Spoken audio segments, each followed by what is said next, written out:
سلام، میخوام نان سیردار بپزم. یه نان لطیف، خوشمزه، خوش رنگ و رو و در عین حال ترد. این نان رو میتونین برای صبحانه و یا اینکه عصرانه استفاده کنین. یه پیمان آب ولرمو با یه قاشق غذاخوری خمیرمایه فوری و همینطور یه قاشق غذاخوری شکر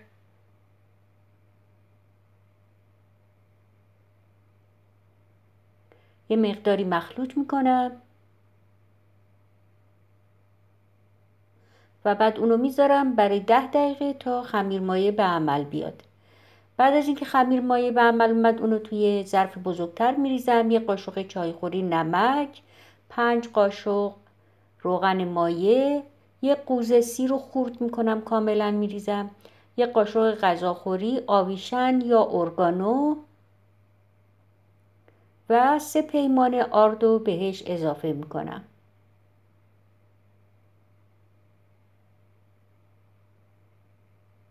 بقیه آردو اضافه میکنم.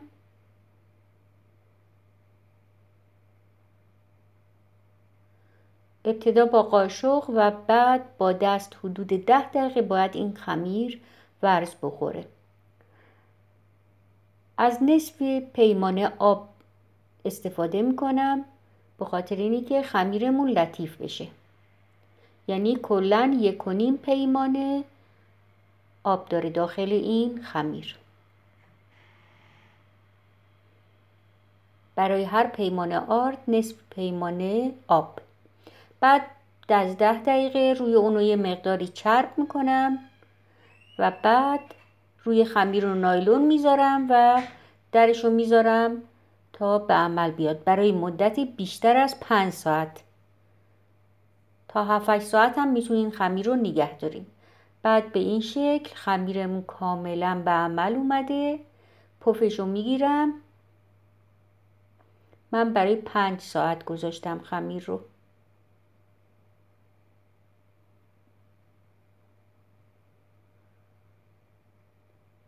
و بعد از اینکه پف خمیر رو گرفتم اونو از ظرف جداش میکنم. روی میز کار یه مقدار آرد میپاشم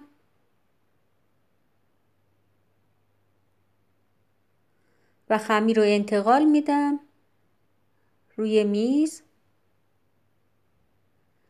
دوباره باید کاملا ورز بخوره خمیر تا حالت چسبندگی اون از بین بره. خمیر رو روی هم برگردونین.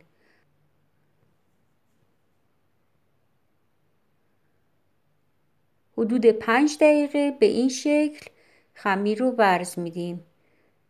به شکلی که خمیر رو حتما روی هم برگردونین. یه مقداری باز کنین و روی هم برگردونین. این ورز دادن باعث میشه که کیفیت نان بهتر بشه. مخصوصا این که روی هم برمیگردونین خمیر رو. بعد اونو به شکل یک زباله بزرگ در آوردم و 4 قسمتش کردم. میتونین اگر دوست داشتین به قسمت‌های کوچکتر تقسیم کنین.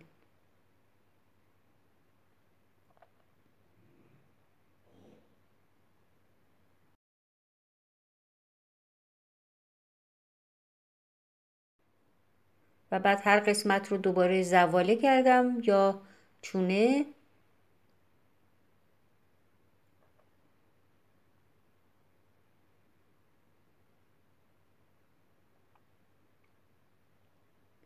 چون خمیرمون به اندازه کافی استراحت کرده نیازی به استراحت دوباره نداره.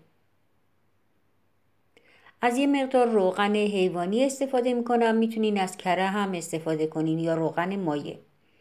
بعد 4 حب سیر رو که خورد کردم توی اون میریزم.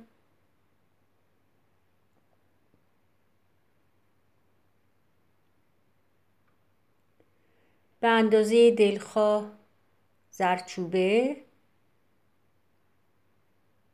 همینطور مقداری نمک،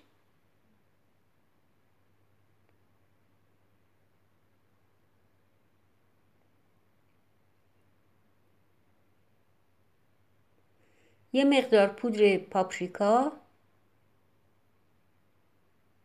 هر کدوم از اینها رو خواستین میتونین حذف کنین یا چیز دیگه ای اضافه کنین. و یک مقدار هم آویشن. بعد همه رو با هم مخلوط میکنم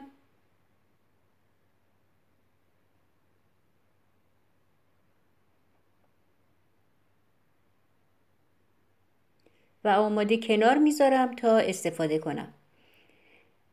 خمیرها رو یکی یکی باز میکنم.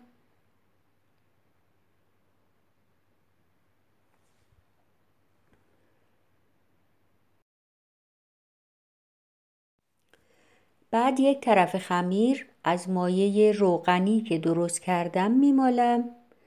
کاملا یک طرف خمیر رو آغشته به این مایه روغنی میکنم و بعد طرف دیگه خمیر رو روی اون برمیگردونم.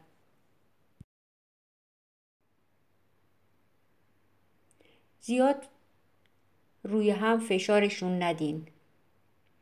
بعد به وسیله کارد روی اونا برش های ایجاد میکنم. هیچ ایرادی نداره اگه تا ته بره برش ها.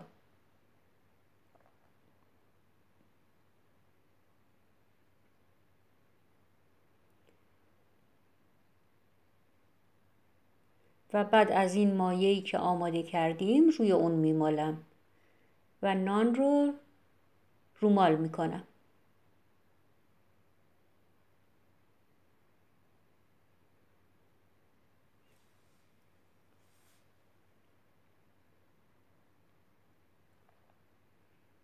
میتونین از مقدار روغن کمتر یا بیشتری هم استفاده کنین. من توی یه سینی کاغذ میندازم و روی اون آرد میپاشم زیر خمیر و نانها رو توی اون میذارم. همینطور توی سینی دیگه من از کاغذ استفاده نمی کنم و بدون کاغذ روغنی نانها رو توی سینی میذارم تا به هر دو شکل مشخص بشه که میتونین استفاده کنین با کاغذ روغنی و بدون کاغذ روغنی.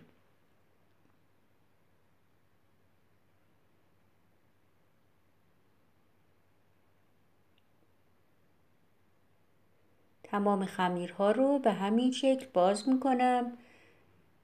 داخل اون از مایه روغنیمون میزنم. دوباره برش میزنم اونو. برش ها رو به هر شکلی که دوست داشتین میتونین بزنین. و روی اونها رو رومال میکنم.